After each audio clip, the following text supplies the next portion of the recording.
Um, if you don't mind, I'm going to speak English. If you do mind, please use the chat and give a signal. Then I'll switch into Russian then. The slides, anyway, will be in English. Okay, English, you don't? Fine, thank you. So, as you already know, my name is Anna. Anna Voronina, and I've been working for Pearson for quite a long time. It's already 16 years. And there is an email address, so if you want to drop a line, please feel free. Or we can somehow manage this conversation, this communication during the webinar.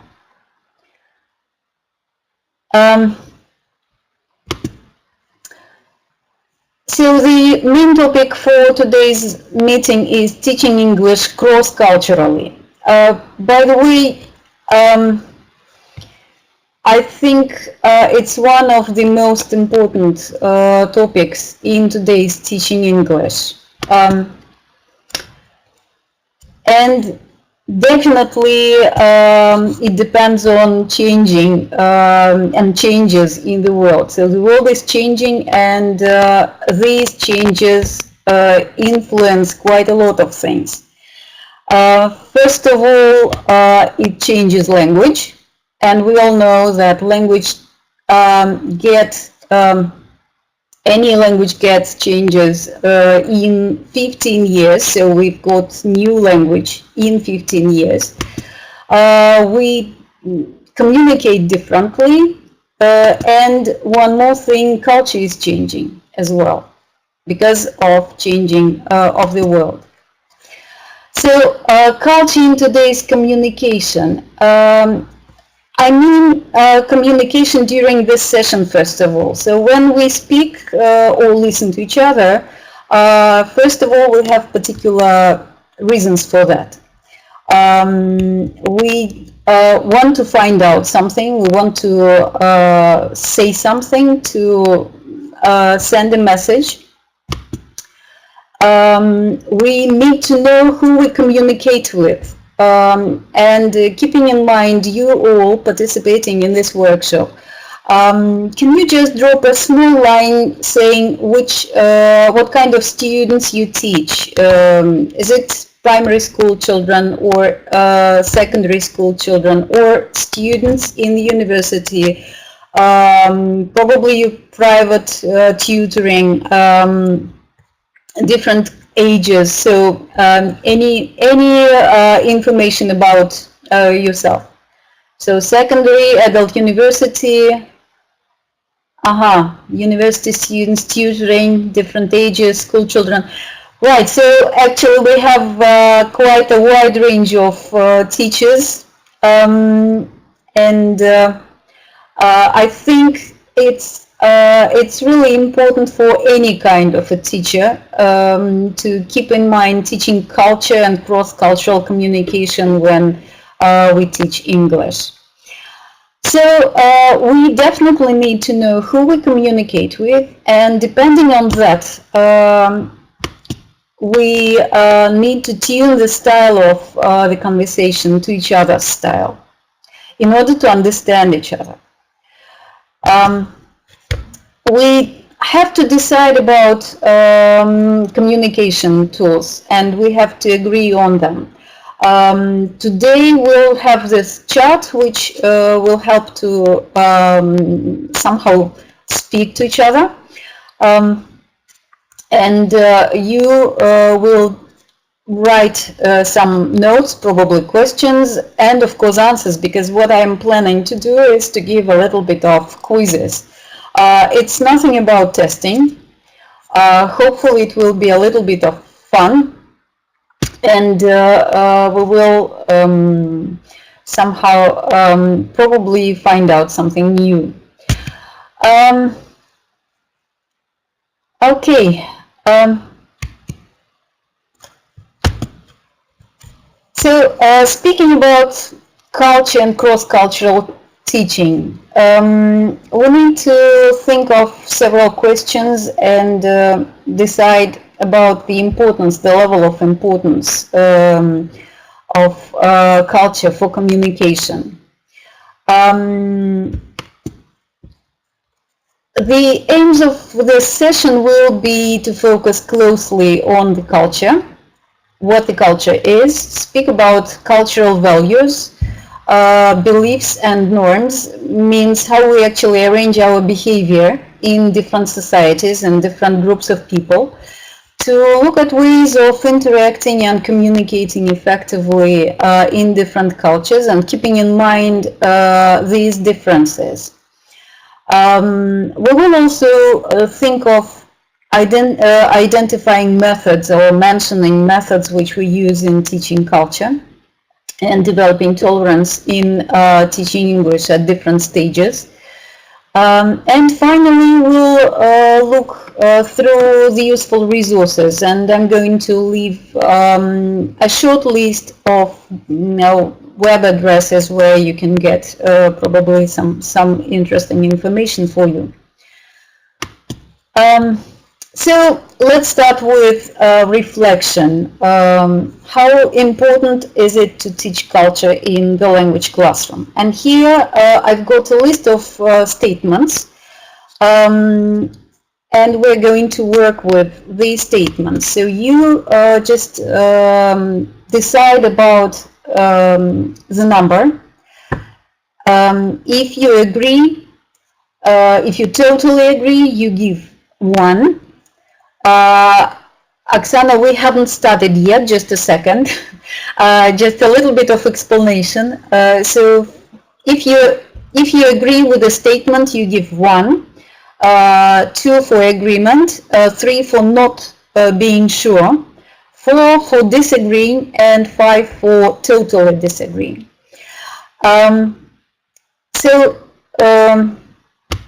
Let's start with the first statement. Students can develop an awareness of their own cultural identity. Agree? Yeah. We've got several tools. Yes. More or less agree. Yeah. I see your answers. Thank you very much. The next one. Will be students discover similarities and the differences between a foreign culture and their own. Do they discover? Do you think or do you agree that they discover the similarities and differences? Not sure. I see one participant, or even you do not agree, Olga. Okay, thank you.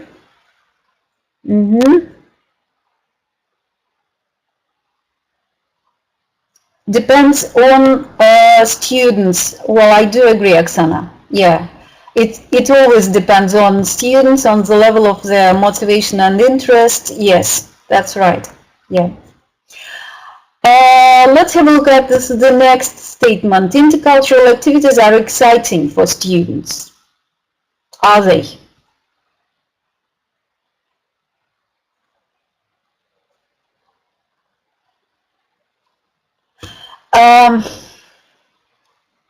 Let me organize it a little bit different, because when I look at your answers, to some extent, I do not understand if you agree with the first, with the second, or with the third question or statement. Let's put the first number for the statement. So the third statement, if you agree, then you put 3, and the second figure will be agree, not sure, totally disagree. Okay? Yes, thank you. I see.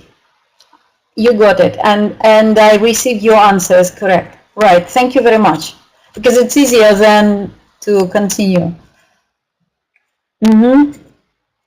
So intercultural activities sometimes can be not really very exciting, and that's why I see you, Tatiana, and some other people are not sure that it is really exciting. Okay. What else? Learning about, so number 4, learning more about English-speaking countries is important.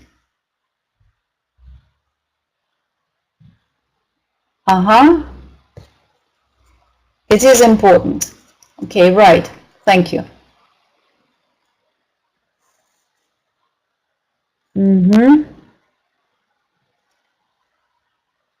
Right, let's, we've got 3 means not sure.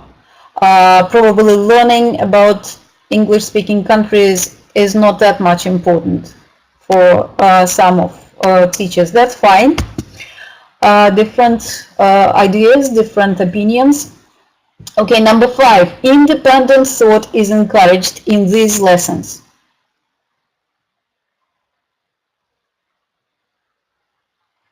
Independent thought is encouraged in these lessons.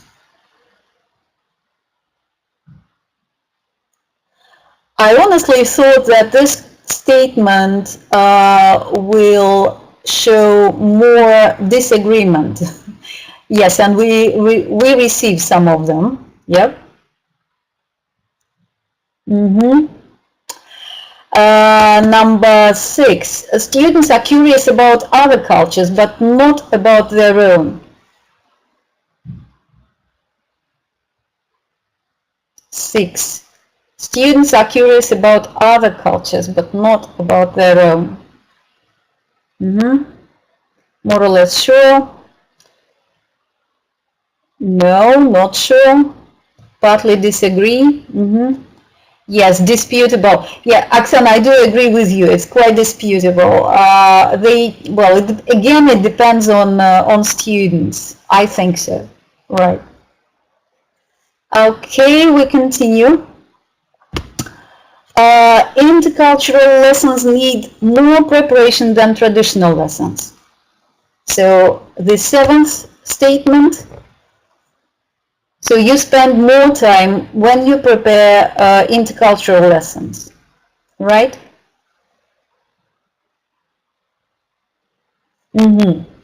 So most of you strongly agree with that. Okay. We continue. These lessons can open our eyes to what is around us every day. Number 8.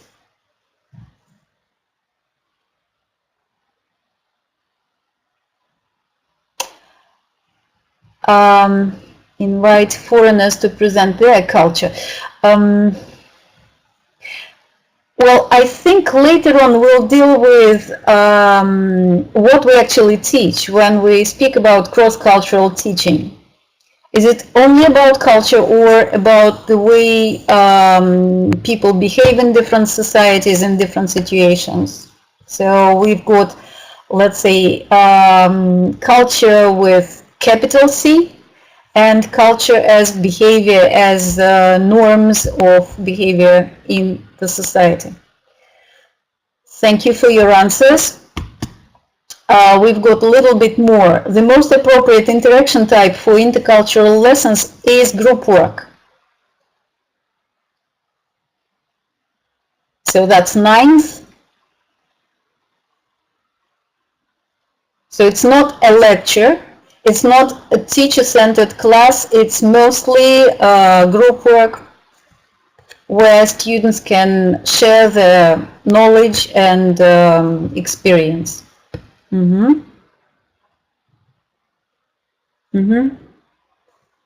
Thank you.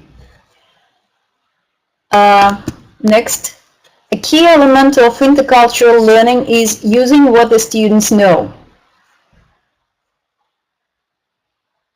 Nastya, thank you. Maybe pair work and all-class debate. Debates, if we have any chance actually to speak on debates, I've got a wonderful experience. In one Moscow schools, we organized debates contest. And the way how groups of students communicated with each other was extremely interesting, just fascinating. But actually, we had to do quite a lot of things while preparing.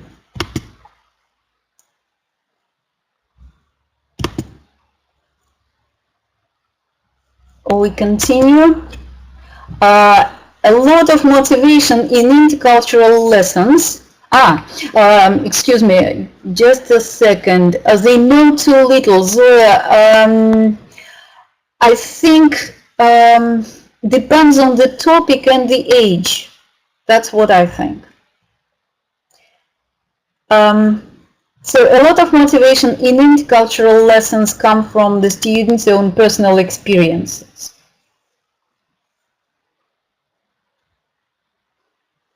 Can we base our discussions and group work on what they actually know? That's the meaning, actually. And if they are motivated when they speak about their experience and knowledge.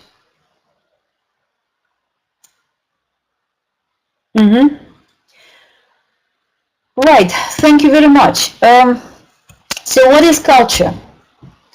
First of all, I have to say that all societies have culture. Each one is different. Each society is different and each culture is different. Culture is a shared system of meaning.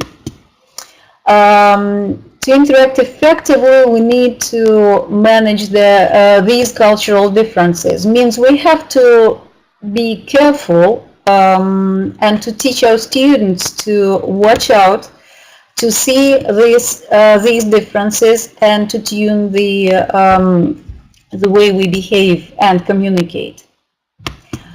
Culture is what makes the world manageable. So if we agree on the way we behave and communicate, then it's easier to deal with each other.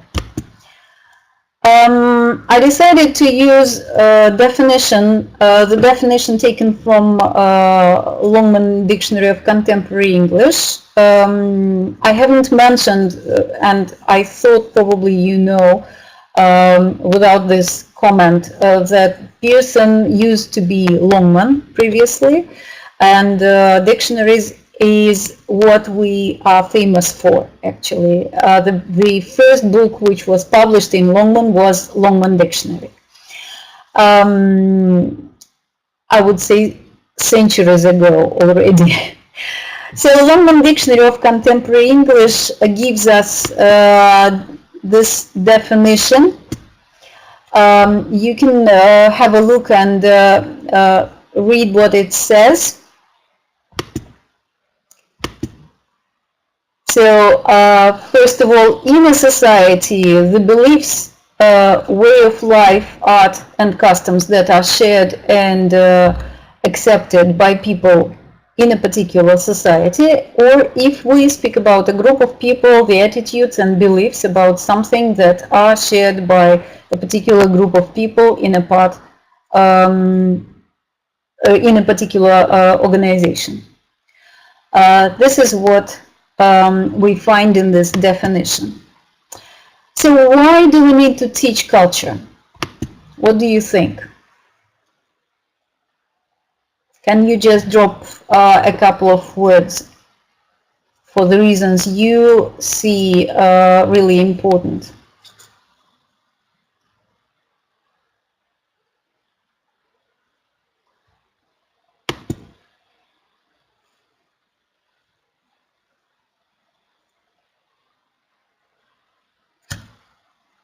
If you use the Russian keyboard, that's fine, but you need to write it in Russian then, because it's difficult to read. Language and culture are inseparable, yes.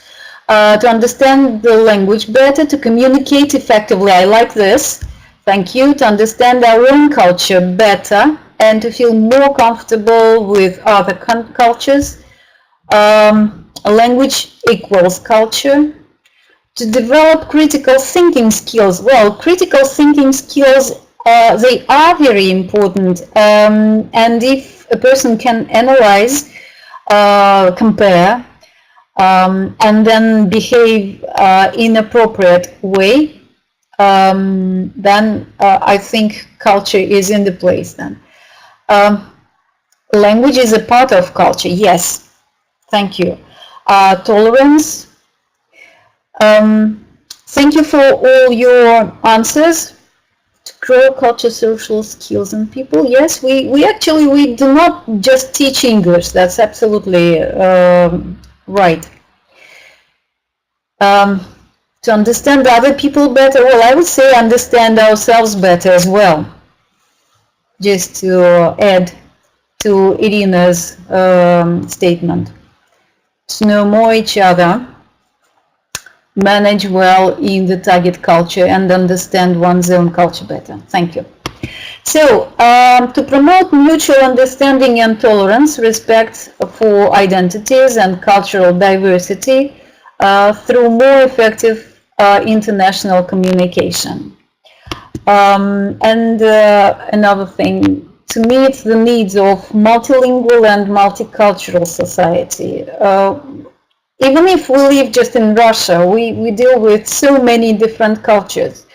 And we need to prepare our students to communicate with each other across linguistic and cultural boundaries. A little bit of quiz. Did you know, or do you know? So I'll give a question and you write an answer. Fine? So the first question is, which UK country's flag shows a white cross on a blue background?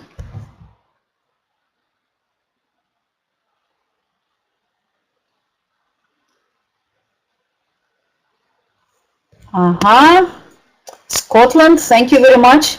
The next question, which British monarch ruled for the longest time?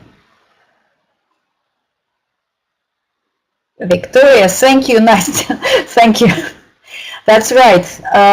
Marina and Olga and Tatiana, Anya, thank you very much. That's absolutely correct, Queen Victoria. What's the name of English national saint?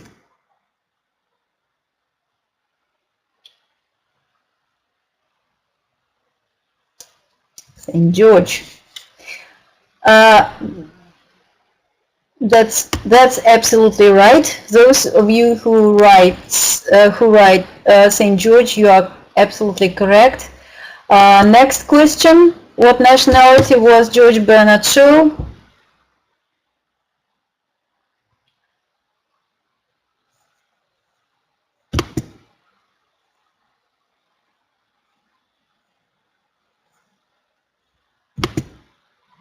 Irish. Thank you. Thank you. That's correct. Next question: how many plays did Shakespeare write?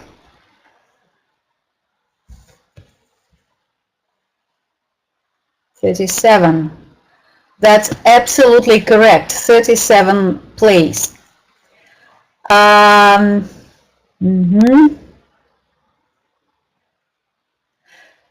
57 is much better, but unfortunately 37. Right. How many weeks of holiday do British school children have in the summer?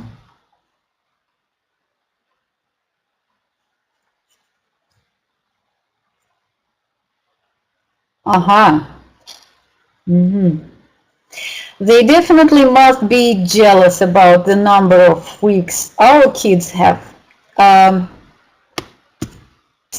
Definitely 6. 6 weeks only.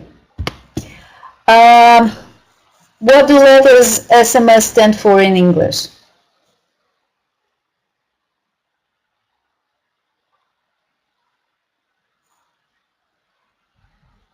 That's easy. Yes, short message service. That's right.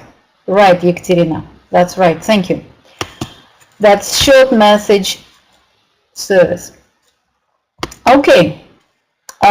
That's enough with the quiz. With this quiz, we will have some more later on. And now let's have a look at this.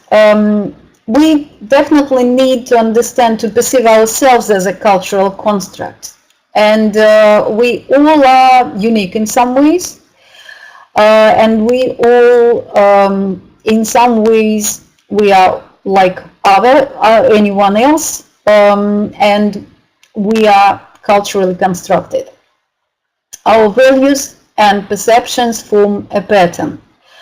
Does it mean that the value, for example, values I really respect and have in my culture are the only one and probably the only correct ones?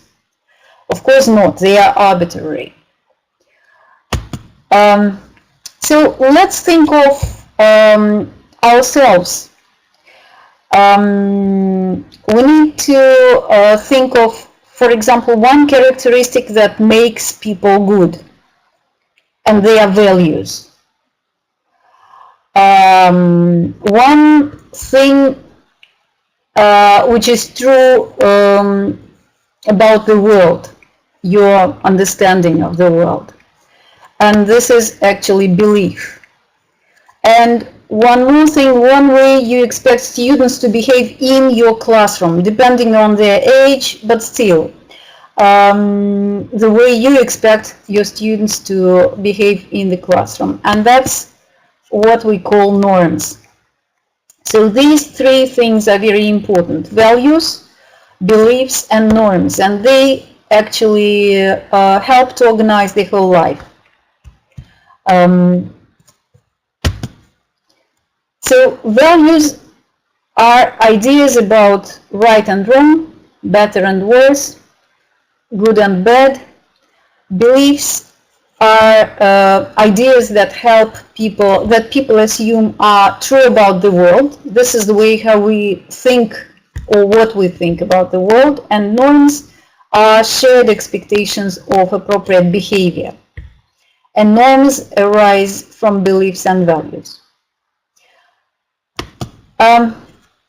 Here I've got an example from a book for pre-primary classroom, and here we have the first day at school, if you can see that. And the situation is about coming to school, coming to the classroom for the very first time. And when kids come to the classroom, they greet each other, they say hello, they ask about the names, and they say their names, and they say goodbye to their parents who accompany them to school, to the classroom, and they say hello to the teacher, and they communicate. So here in this class we start, let's say, developing the ability to communicate, keeping in mind cultural values, beliefs, and norms. And here, of course, I'm speaking about norms. To say hello, to ask about the name, to say goodbye, to say thank you, to share something. That's what we start doing just from the very beginning of teaching them English. When we come to the secondary classroom, here we have material about family and friends. And it's for, let's say, 10 to 12, 13-year-olds. And here we have lesson aims where kids have to learn, students have to learn how to introduce themselves and ask someone's name and ask someone's age. So this is the very beginning of teaching. Just a second, I'll stop for a second because you've got, is it a question? Ilya, do really affect the whole life? You mean values? I think yes. I think values do affect the whole life, and depending on what values are developed in the family, within the class, within the group of friends, probably during the lessons, they start behaving, keeping in mind values. Okay, so family and friends here.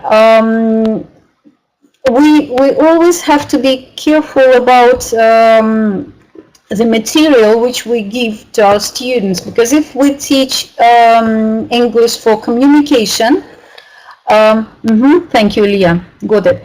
When we teach communication, we have to keep in mind that if we give material which is, or topics which are not appropriate for the age, which is not about their life, they will never say anything meaningfully. They will just repeat what we want them to repeat after the example, after the model. So here we have a situation. You will see the picture where two boys and two girls are, no, actually 3 girls and a boy who are from one and the same school, but they don't know each other, and they spend time at the skating rink. While are they sitting on the ice? Probably they were having fun, but unfortunately they fell down. They slipped on the ice, and here we can see their faces are quite happy. That's absolutely fine. They start talking to each other, and we see the names of some of them, not all of them, just because I didn't have any chance to show the whole picture. So let's have a look what happens next, what we do. So here we have this presentation with audio material. Listen and read and choose the correct words. And here we've got a dialogue. I'll show the whole dialogue. Hopefully it works. Yes. Just give me a short message. Can you see the whole dialogue with the task later?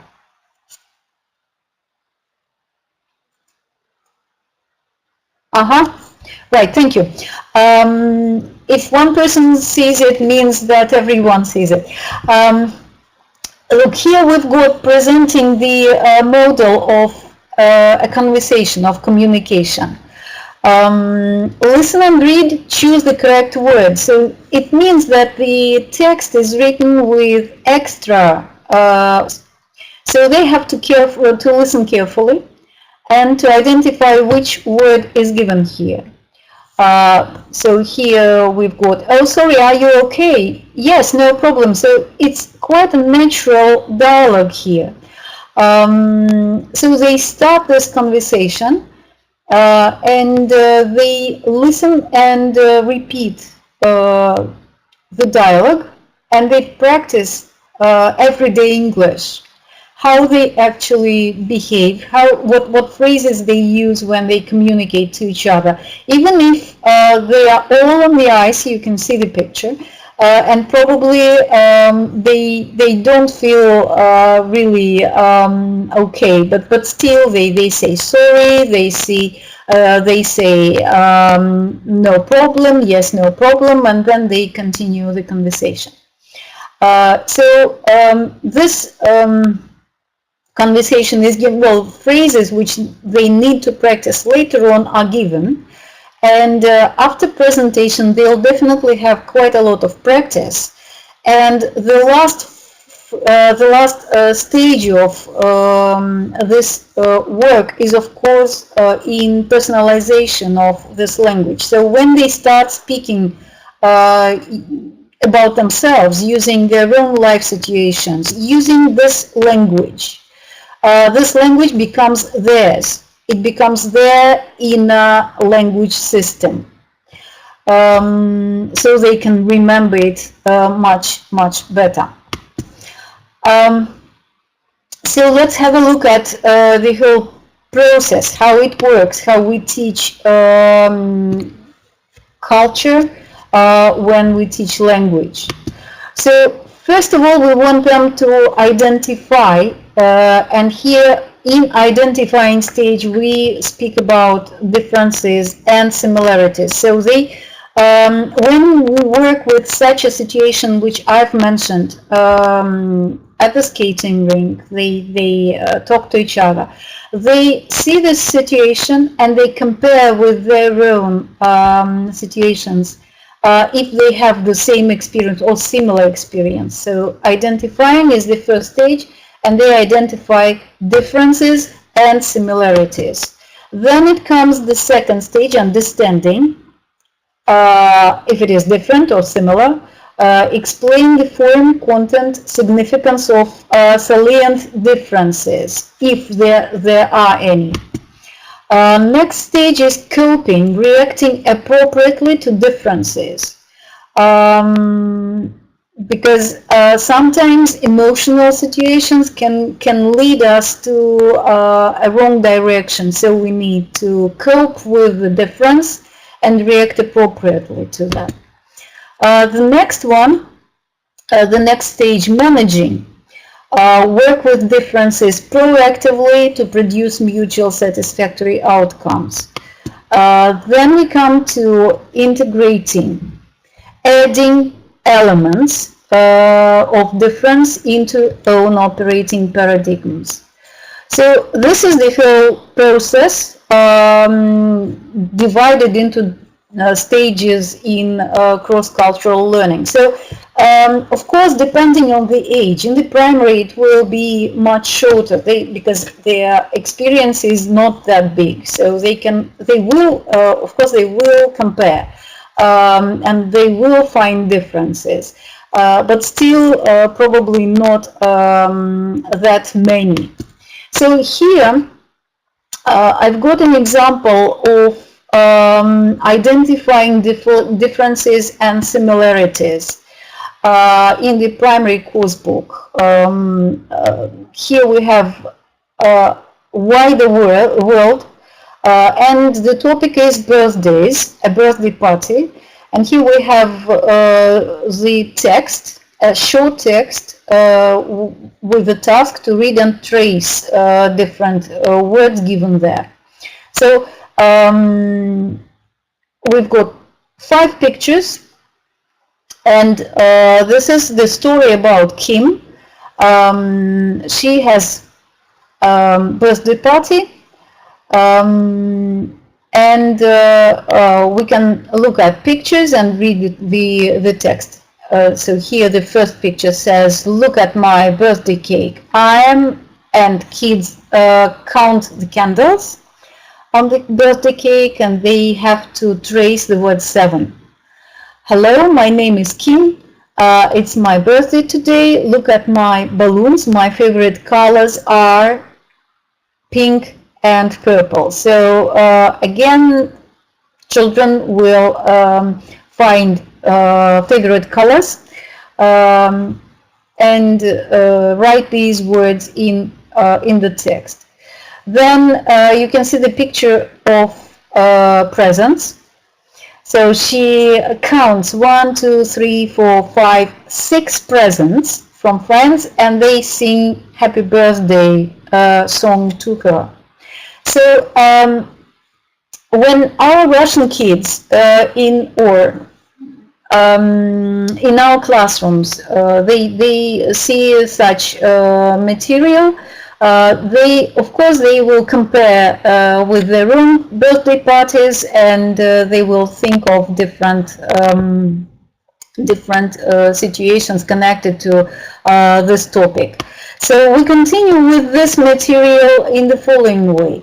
Draw a birthday card for Kim and write. And here we have total physical response method of teaching English, together with writing, drawing, gluing, cutting out, and children prepare birthday cards for Kim. But we finish with one very important thing. We finish with a project, mini project. Make a birthday chart for your class. So here we can use the situation to create a very warm and friendly atmosphere in the classroom. The topic of birthdays is very motivating and very personal for any person, I would say. Of course, it's very important for kids in the primary classroom. So here we can organize such a work with mini project, make a birthday chart for your class. So we can help to make a table. We can practice the question, when is your birthday? We can write this question in each table just to help this work easier for kids, and they have to ask this question to each other. I know that sometimes it's quite difficult in terms of classroom management when we have this kind of work, when they all move and ask questions.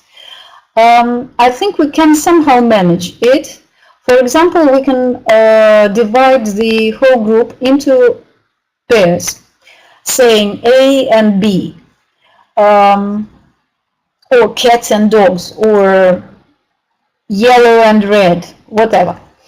Then we have to explain the task, we have to practice the question and the answer, because it's not only about asking, let's say, filling in the graphs, filling in the table. We want them to practice English, of course, and to do it as kind as possible and as much interested as possible. So we will practice the question, we will practice the answer. Of course, they need to know numbers. If they don't, I think it's fine if they say it in their native language, because the main idea of this activity is to organize this communication. It's nothing about being tested. You can say those who are A's or reds or cats, stand up and come to B's or come to yellows or come to dogs and ask your questions. So this is the way how you can manage the whole process. Then the other side does the same. So you say, thank you, you have already done your job, sit down and wait for others to come and ask you. And finally, we've got quite a lot of answers, and we can make a big poster which we can keep in our classroom and help our students to greet each other, to congratulate, or to say happy birthday, and so on and so forth. Of course, it's nothing about congratulations. Okay, we continue.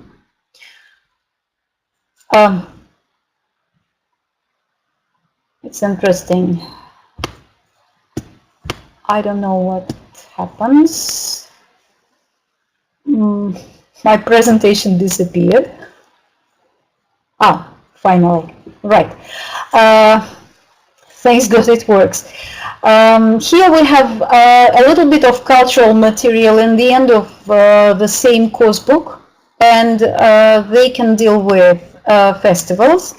Here I've got just one example of Christmas, where children work with pictures, color them. They can glue something, they can put down some greetings, and later on they sing a song, and they can compare it with traditions which they have in their families. Or you can help them to use these pictures to make small presents for their families. We'll continue with the book, which is written specifically for secondary school children, let's say 10 to 12 to 13. We have already looked at some pages. Here we've got the topic, Culture Today, families in the UK, and you can see that all the families are different here. And we start with this material, and this is the basis, the main material, which will help us to listen to Michelle and complete the family tree accordingly to what students will hear. Later on, after completing this family tree, they will do the project. Of course, we've got a model here, but the main idea is to compare what we have here in our families and present something really interesting about their own families. And we've got questions to cover, we've got the example of how we can do this. They find a photo and they write about the family. The only thing is we need to be really careful. We all know that situations in families, in our families, are quite different. So if we know that there are children in the class with the families and they probably are not very happy to write about their families, we really need to be sensitive and attentive to this particular case. Another example taken from the book Choices. You probably know this. It's very widely used in our secondary schools, upper secondary schools actually, and we've got a really very good preparation for state exams here. So here I decided to start with the material which is probably not exactly about culture studies, you know, but about a different way, about a different lifestyle. So here we've got pictures and the topic is go slow. Go slow, well, especially if we live in big cities, very busy life, very fast life. So here we compare the way we live with what is given here. And we've got 3 photos. Students actually analyze what they can see here. They look at photos, they decide who is happy and relaxed and why. So here we've got a little bit of analysis using visuals, and then they read the text with a task, with a particular task. Which of these things does the slow movement promote? And here we have fast food restaurants, eating with your family, yoga and Tai Chi, and difficult exams. What would you start with if you have this text to read and then the task which is given? Would you start with reading the text or doing the activity? Or let's say looking at the bullet points in the activity, the questions?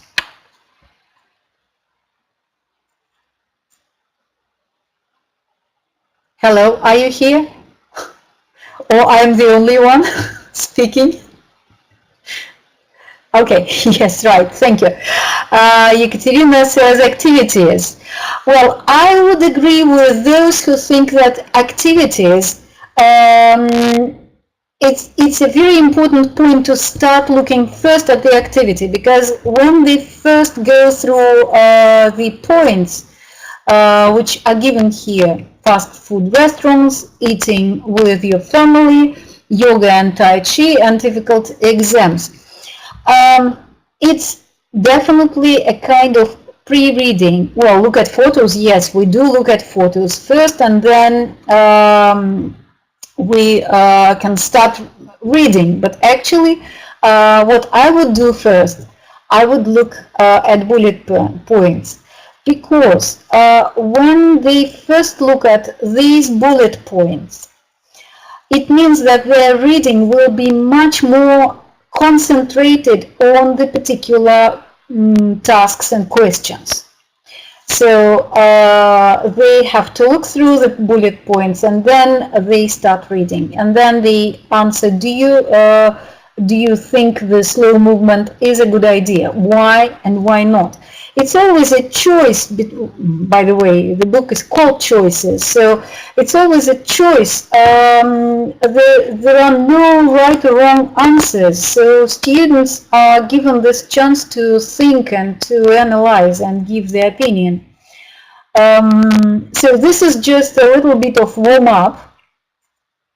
After which, and here is the text, which is about healthy eating, slow and enjoyable life, not very fast, taking sports and other things which makes life really healthy and good.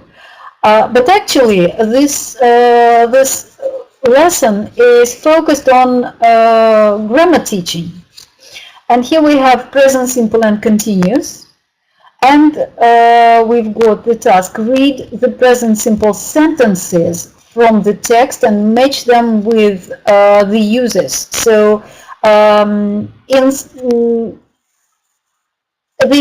do not get this explanation. Students do not get explanation from teachers, but they actually try to analyze, to do matching and analyzing, which helps them to identify these explanations for themselves.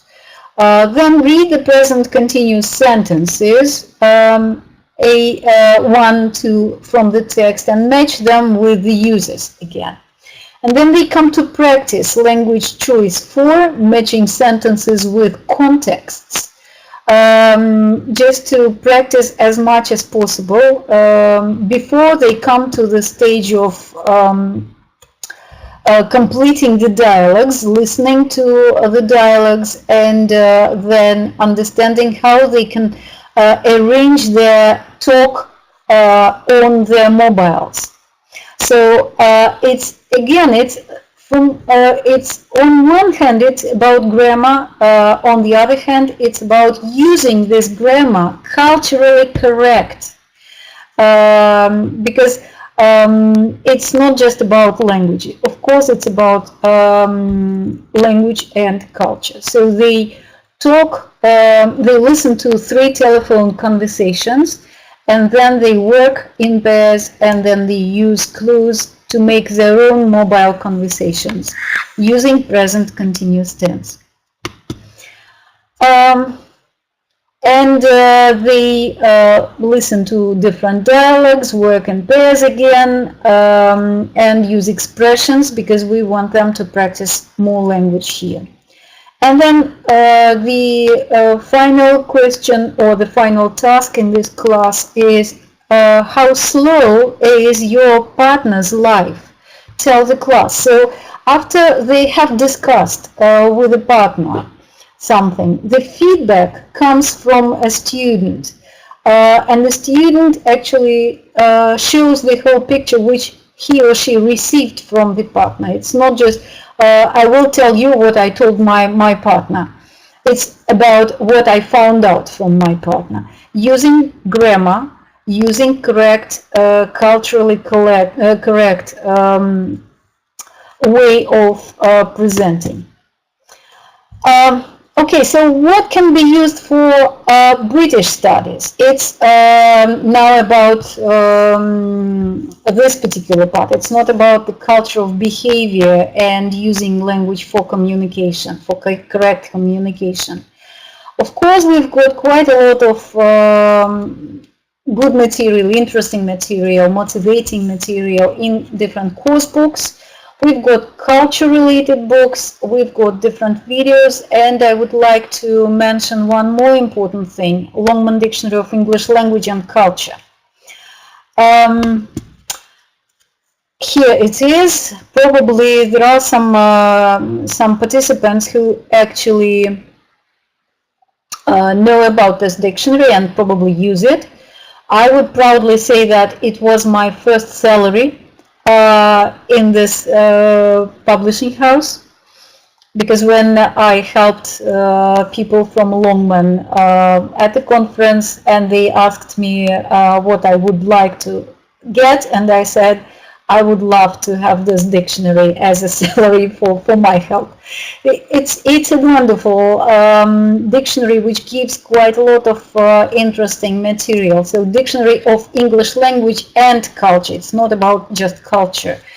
I'll try to show it a little bit later, and first of all I'm going through another quiz time. So the first question is, what type of building did the Tate Modern used to be? Anybody remembers Tate Modern, the gallery?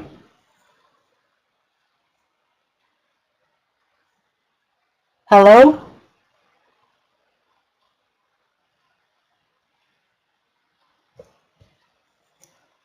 Are we still online? Oh, yes. Oh, fine. That's fine. If you don't know, that's absolutely fine. We do not need to know everything.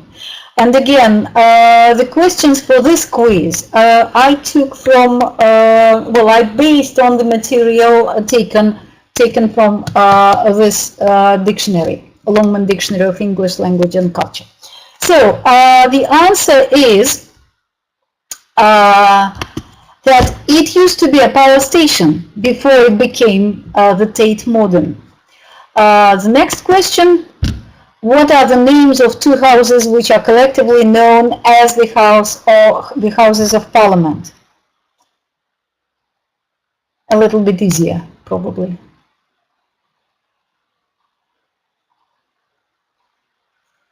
The House of Lords and the House of Commons. Okay. Okay. So the House of Lords and House of Commons. Thank you for your answers. We'll continue with the next question. Which tennis tournament is played at Flushing Meadows?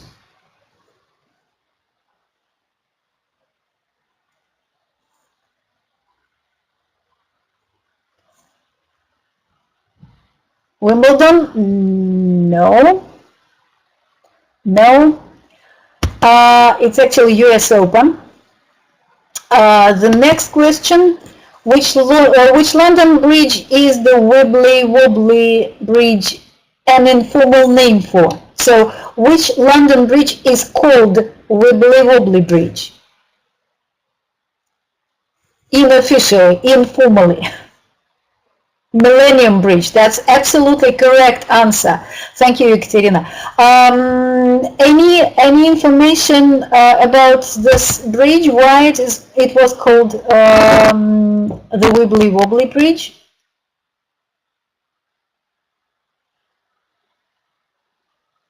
It's quite a long explanation, probably. Well, it's quite a long explanation, probably. Well, it's quite a long explanation, probably. Well, it's quite a long explanation, probably. Well, it's quite a long explanation, probably. Well, it's quite a long explanation, probably.